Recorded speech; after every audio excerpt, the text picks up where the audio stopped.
Hello बच्चों, मैं संजीदा हिंदी शिक्षिका एलपीएम पब्लिक स्कूल के ऑनलाइन कक्षा में आप सभी का हार्दिक स्वागत करती हूँ। बच्चों, आज हम सब क्या पढ़ने वाले हैं? पत्र लेखन। ठीक है, पत्र कैसे लिखते हैं इस बारे में हम लोग आज बात करेंगे। चलिए बच्चों, शुरू करते हैं। पत्र किसे कहते हैं पता है आप सबको? हम अपनी बात दूसरों तक पहुंचाने के लिए पत्र का प्रयोग करते हैं। ठीक है बच्चों, पत्र पढ़कर हम दूसरों की बातों को समझ जाते हैं और हमारी बात को अगला समझ जाता है। ठीक है, किसी को निमंत्रण देने के लिए भी पत्र का प्रयोग करते हैं और अगर हमें अवकाश लेना है तो भी हम पत्र का प्रयोग करते हैं। ठीक है, अगर किसी को कोई सूचना देनी है तो भी हम पत्र का प्रयोग करते हैं। समझ में आ गया बच्चों? और पत्र कितने प्रकार के होते हैं बताइएगा? पत्र 2 प्रकार के होते हैं, औपचारिक पत्र और अनौपचारिक पत्र। अब बताइए बच्चों, औपचारिक पत्र किसे कहते हैं?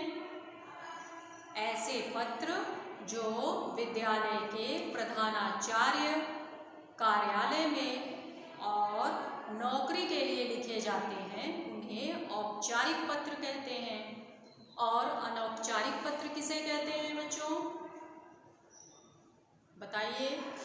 ऐसे पत्र जो अपने मित्रों और संबंधियों को लिखे जाते हैं। ठीक है, समझ में आ गया सबके? तो चलिए अब हम लोग आज पढ़ेंगे औपचारिक पत्र के बारे में। ठीक है, प्रश्न पढ़िए। अपने विद्यालय के प्रधानाचार्य को 3 दिन का अवकाश लेने के लिए प्रार्थना पत्र लिखिए। चलिए हम लोग लिखते हैं। कैसे प्रार्थना पत्र लिखना है ध्यान से देखिएगा बच्चों। सबका एक उचित स्थान होता है। देखिए, सबसे पहले आप यहाँ लिखेंगे सेवा में। क्या लिखेंगे? सेवा में। इसके बाद यहाँ अल्प विराम दे दीजिए, कॉमा। इंग्लिश में बोलते हैं ना, हिंदी में क्या बोलते हैं उसे? अल्प विराम। देखिए, इसके बाद सेवा में के नीचे आप क्या लिखेंगे? लिखिए श्रीमान प्रधानाचार्य, श्रीमान प्रधानाचार्य जी। ठीक है, फिर इसके नीचे लिखेंगे सेवा में के नीचे श्रीमान और श्रीमान के नीचे अपने स्कूल का नाम आप लिखेंगे। आपके स्कूल का क्या नाम है? लिखिए LPM public school. Public school.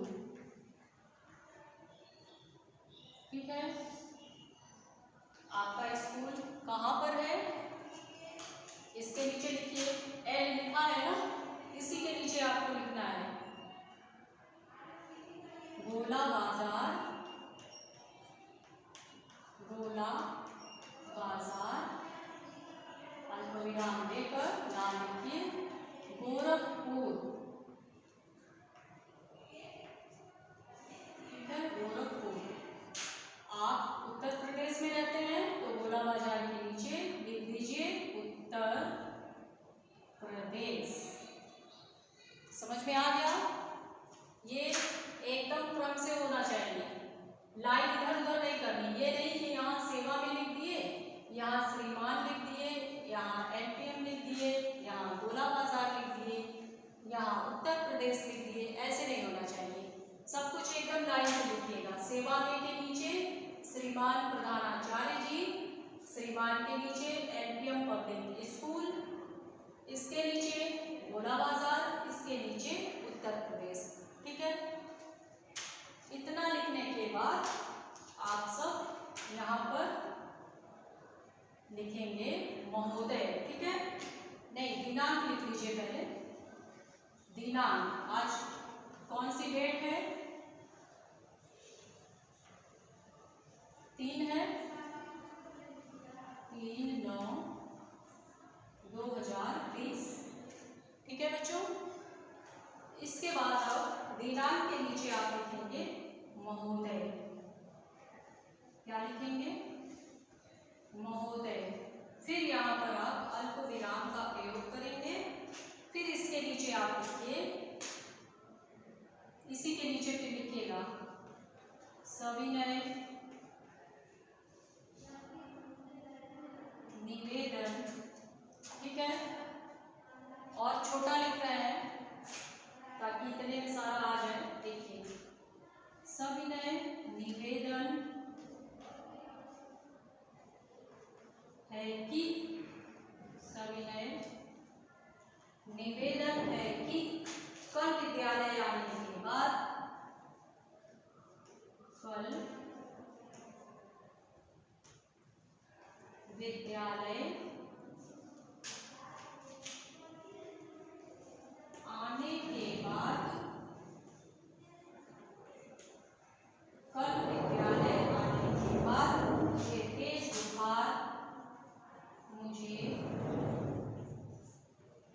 तेज बुखार हो। ठीक है, तेज बुखार हो गया है, तेज बुखार हो, इसी के नीचे लिखिएगा सविनय के नीचे हो गया है।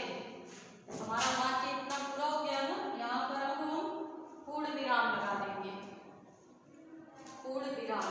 फिर इसके आगे लिखिए जिसके कारण, अभी हमारा वाक्य पूरा नहीं हुआ है। ठीक है, पूर्ण विराम मत लगाइएगा।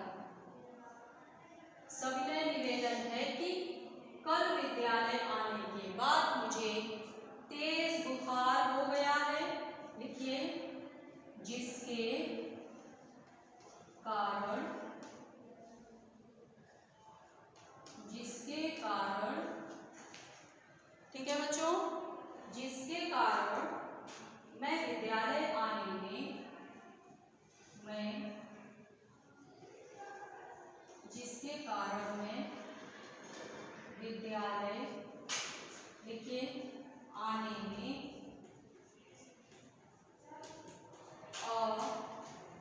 असमर्थ हूँ, असमर्थ हूँ। अब हमारा वाक्य पूरा हुआ। अब यहाँ पर हम पूर्ण विराम लगाएंगे। ठीक है बच्चों, इसके बाद लिखिए डॉक्टर ने मुझे 3 दिन तक, इसी के आगे लिखिए डॉक्टर ने, फिर इसके ही नीचे लिखना है, इधर उधर नहीं। ठीक है, डॉक्टर ने मुझे, डॉक्टर ने मुझे 3 दिन तक आराम करने की, 3 दिन तक आराम करने की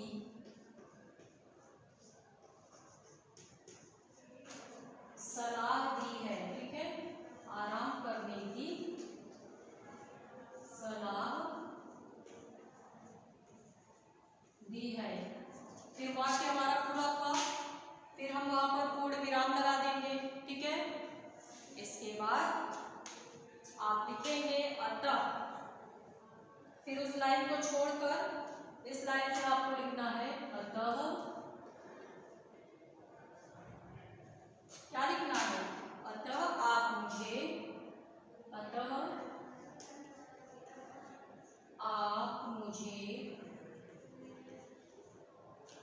ये जो लाइन लिखनी है अतः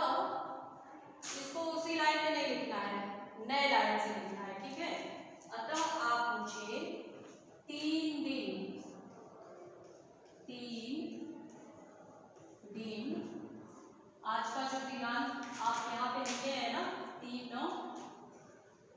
3 दिन, कोष्टक में लिखिए दिनांक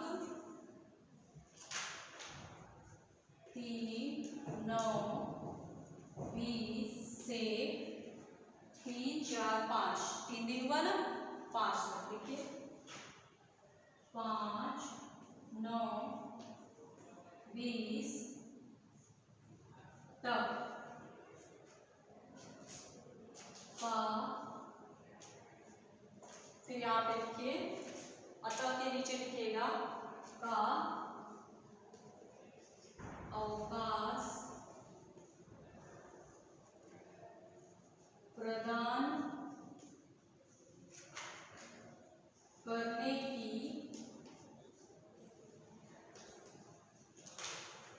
कृपा करें। हमारा वाक्य पूरा हो गया, यहाँ पर हम पूर्ण विराम लगा देंगे। ठीक है, इसके बाद इसके आगे आप सब लिख लीजिएगा आपकी अति कृपा होगी, आपकी अति कृपा होगी। ठीक है, वाक्य पूरा हुआ, यहाँ पर हम पूर्ण विराम लगा देंगे। ठीक है बच्चों, समझ में आ रहा है।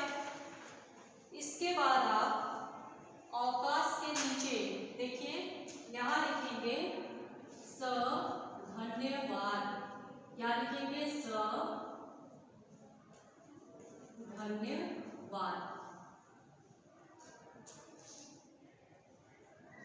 स धन्यवाद लिखने के बाद इसके नीचे आपको लिखना है, बोर्ड पर तो अब आपको दिखाई नहीं पड़ रहा है, चलिए समझ लीजिए।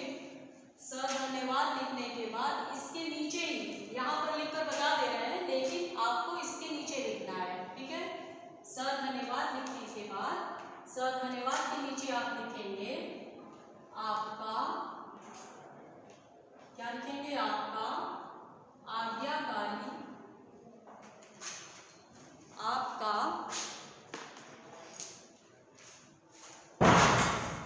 स धन्यवाद लिखने के बाद उसके नीचे आप लिखेंगे, यहाँ पर देख लीजिए, अगर लड़का है तो लिखेगा आपका आज्ञाकारी, आपका आज्ञाकारी शिष्य। लिखने के बाद यहाँ पर अपना नाम लिख लेना है। ठीक है, जैसे लिखे अमन बंसल, और अपनी कक्षा लिखनी है, कौन सी कक्षा में आप पढ़ रहे हैं, कक्षा 3, और सेक्शन लिखना है, सेक्शन को हिंदी में विभाग बोलते हैं। ठीक है, ठीक है, आ गया समझ में। स धन्यवाद लिखने के बाद उसके नीचे आपको लिखना है, अगर लड़का है तो लिखेगा आपका आज्ञाकारी शिष्य, अपना नाम लिखना है, अपनी कक्षा लिखनी है। ठीक है बच्चों, और अगर लड़की है तो क्या लिखेगी, आपकी आज्ञाकारी शिष्या, यहाँ पर शिष्या आ की मात्रा लगा देंगी। ठीक है, और यहाँ अपना नाम और कक्षा। समझ में आ गया बच्चों। चलिए आप सब इसे अपनी फेयर कॉपी में लिख लीजिएगा और अच्छे से याद कर लीजिएगा। आपका जब हाफ ईयरली का एग्जाम होगा तो उसमें पत्र लेखन आएगा। ठीक है, सबके समझ में आ गया। चलिए, आप सभी बच्चों का धैर्यपूर्वक मेरी बात सुनने के लिए धन्यवाद।